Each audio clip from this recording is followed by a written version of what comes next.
History in Tampa Bay. For the third time in program history, the Quinnipiac men's ice hockey team is headed to the national championship game tonight after a 5-2 defeat of the Michigan Wolverines. What happened tonight in Amalie Arena? We'll break it all down for you right now on the Q30 post-game report.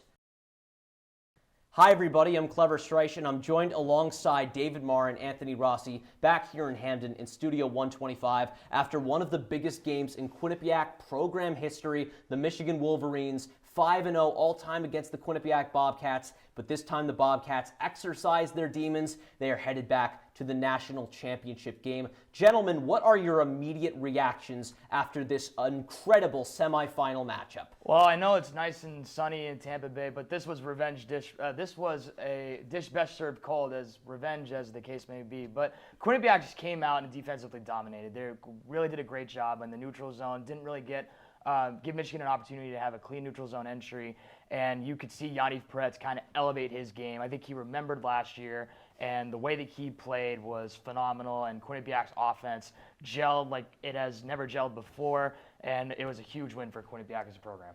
Yeah, I would agree with you, David. The York Hill boys absolutely stepped up today, that Lipkin, Graff, and Quillen line.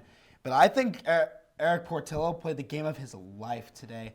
The Michigan goaltender had an unbelievable game, unbelievable season, and he's going to have a great career out in LA when he plays for the Kings. Portillo played amazing. Peretz played amazing. This entire team, everybody stepped up when they were needed, and it was a complete game from Quinnipiac, and Michigan just came up short. Yeah, the Bobcats never trailed in the contest. That was a huge coup to them. They've never defeated Michigan. Last year, the Bobcats ended up getting eliminated to this team in the regional finals in Allentown, Pennsylvania by the score of 7-4. What changed between then and now to allow Quinnipiac to be able to make it to their third ever national championship game? Anthony, we'll start with you.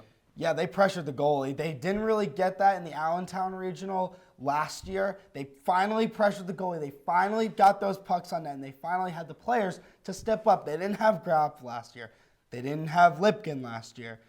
Jaden Lee was a massive factor in that game. He was a massive factor in this game. Jaden Lee played amazing. Zach Metza played amazing. All the defense. I can't praise this team enough because they've really impressed me. This game was one of the biggest victories in program history. You said it yourself.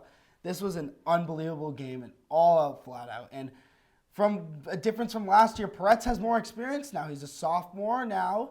He was a freshman last year. He got thrown in the net, and then St. Cyr had to come in the, I believe it was the second period after they were down 4-0 to Michigan. And Michigan had a great team last year. They didn't have all the stars that they had this year. Yeah, I think it also helps when they jump out first. I mean, we saw Michigan get off to a 4-0 lead in 2 periods in Allentown last year. It certainly helps to have the Bobcats jump out in front and build that lead. But I agree with you, Rossi. I think the goaltending just stepped up. Yaniv Peretz was phenomenal. He made a ton of big saves on the penalty kill when Michigan had time in the offensive zone. But the Bobcats, when they get out in front and they play with the lead, they're very aggressive defensively. As I mentioned, no clean neutral zone entries really from Michigan throughout the entire game. That is a kudos to Quinnipiac's defense, and that proves how good they are defensively. Despite all the talk about them having a weak schedule, they weren't playing the teams that they were supposed to be playing that well. But kudos to Quinnipiac's defense. It's why they are where they are right now. So now the Bobcats have a couple of Big Ten wins under their belts. Ohio State in the Bridgeport Regional, Michigan tonight in Tampa Bay, also beating Merrimack in the regional semifinals. They also kept pace with Michigan in this game. Talk about how they crashed the net and what was a real big difference maker when it came to the puck luck and different bounces that they got against a quality goaltender like Eric Portillo in order to keep up with one of the best, if not the best, NCAA teams we've ever seen with Adam Fantilli and the Michigan Wolverines. Well, one of the things I witnessed watching Allentown, I was there last year, and obviously the big difference was Eric Portillo. He was tremendous in rebound control. He never let up second chance opportunities. Tonight was the most uncharacteristic I've ever seen him play. I know, Rossi, you said he had the game of his life, but absolutely, rebound control was an absolute disaster for Portillo. Quinnipiac could have had maybe 10 goals tonight if he didn't have the rebound control problems or he didn't make those second chance saves. But rebound control for Eric Portillo is not something that you get to see very often. The Bobcats capitalized on second chance opportunities. Portillo let a few soft ones up in the third period, and That's just uncharacteristic to see from an NHL caliber goaltender. Yeah, I 100% agree with you. You kind of took the words out of my mouth there. I wasn't at Allentown last year. I was able to watch it from my house. I was still focusing on Quinnipiac hockey, even though that was a first year. I'd already committed here. But Perret's played great and Portillo played great. I can't speak enough on the goaltending because that was the big thing that Rand Pecknold said. He said about the difference between the 2013 team, the 2016 team, and this team. They have a goalie. They have the chemistry. This team has been one of the most combined in chemistry, combined in emotion. This team is so connected to one another. They all work with one another so well, and you can just see it when they're playing.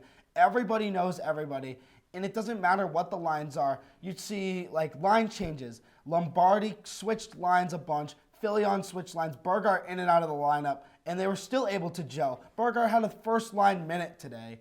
He had first-line minutes that we haven't seen since the first half of the season before he got injured that first time. And it's something that I watched and I took note on, and I'm just very, very impressed that they were able to gel after having players that are not really used to their lines. So name your MVPs of tonight's game. Who was a player that stood out from the Michigan Wolverines in the defeat? Who was a player that stood out from the Bobcats in the victory to head on to the national title? Anthony, we'll start with you again. Yeah, so for Michigan, I'm going to choose somebody that I think is a little bit underrated. Seamus Casey had an unbelievable game. He drew a bunch of penalties as well on Quinnipiac, which cost them early. Quinnipiac was getting a little bit kind of shaky in the second period. Michigan absolutely dominated that second period. It was all Bobcats in the third. But Seamus Casey was the huge reason why Michigan was in this game. Casey had a masterful move to start off the scoring for Michigan to tie the game up. And he's one of the players that I'm looking at, and I'm really excited to see where his future holds. Now for Quinnipiac, somebody that I doubted and somebody that I didn't really expect as a first year coming in, Sam Lipkin had an unbelievable game. He scored the game-leading goal to make this one 3-2. He had an assist on Jacob Quillen's second goal.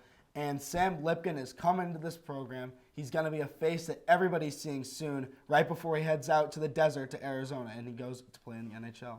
Well, for Quinnipiac, I got to go with my guy, Jacob Quillen. I mean, he was phenomenal. We talk about this first line every time we're on air. We talk about Graf.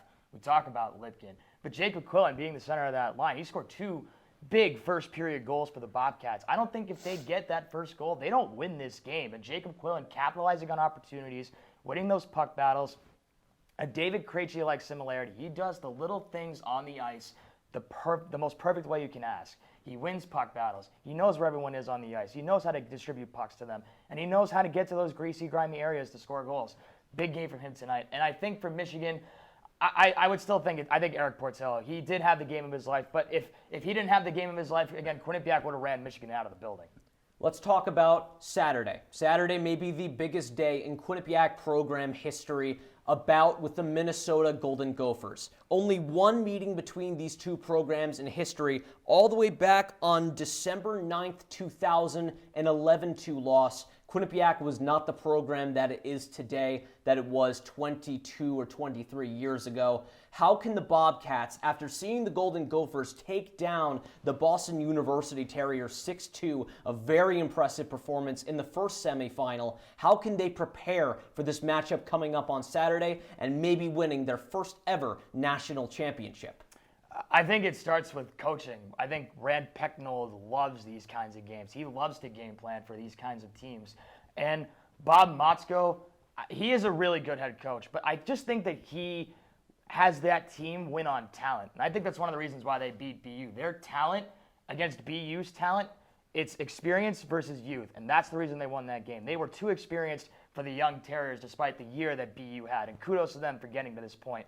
But Rand Pecknold, I guarantee you, he's going to look at both Michigan games that they lost. He's going to study film. He's going to become Bill Belichick, and he's going to take away what Minnesota does best. I think his game plan and how he's going to utilize his defense, those big guys on defense at the blue line, to not allow Minnesota easy access into the offensive zone, and it's staying out of the box like we saw tonight. You can't let Minnesota have too many power play opportunities like they did tonight against BU. I agree with you 100%. It's going to be a coaching battle between Pecknold and Minnesota. It's going to be that battle between youth. It's going to be Cooley versus Graf. it's going to be Lipkin versus Nyes. It's going to be these youth lines, and it's probably, in my opinion, the line matchups are what matters the most. You've got to make sure that you shut down Logan Cooley. Logan Cooley is one of the most skilled players that I've seen ever lace up a pair of skates. Adam Fantilli I think that Adam Fantilli is better. They shut him down. They had 1 goal from Fantilli tonight.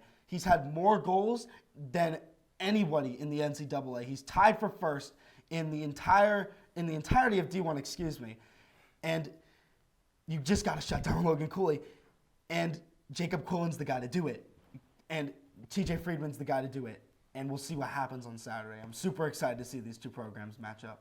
Puck drop, 8 p.m. Saturday. Circle your calendars in red ink. It is one of the biggest games in Quinnipiac program history. The Bobcats, the Golden Gophers, the number 1 and number 2 seeds in the tournament, set to collide in a conclusion that will be sure worth your time. The national title hangs in the balance. Quinnipiac looking to win the big one for the first time ever. This has been the Q30 post-game report. For Anthony Rossi and David Marr, I'm Clever Streich. Please stay tuned to even more Q30 content coming out from our beat reporting team down in Tampa Bay and from here back in Hamden. Thank you and have a great night.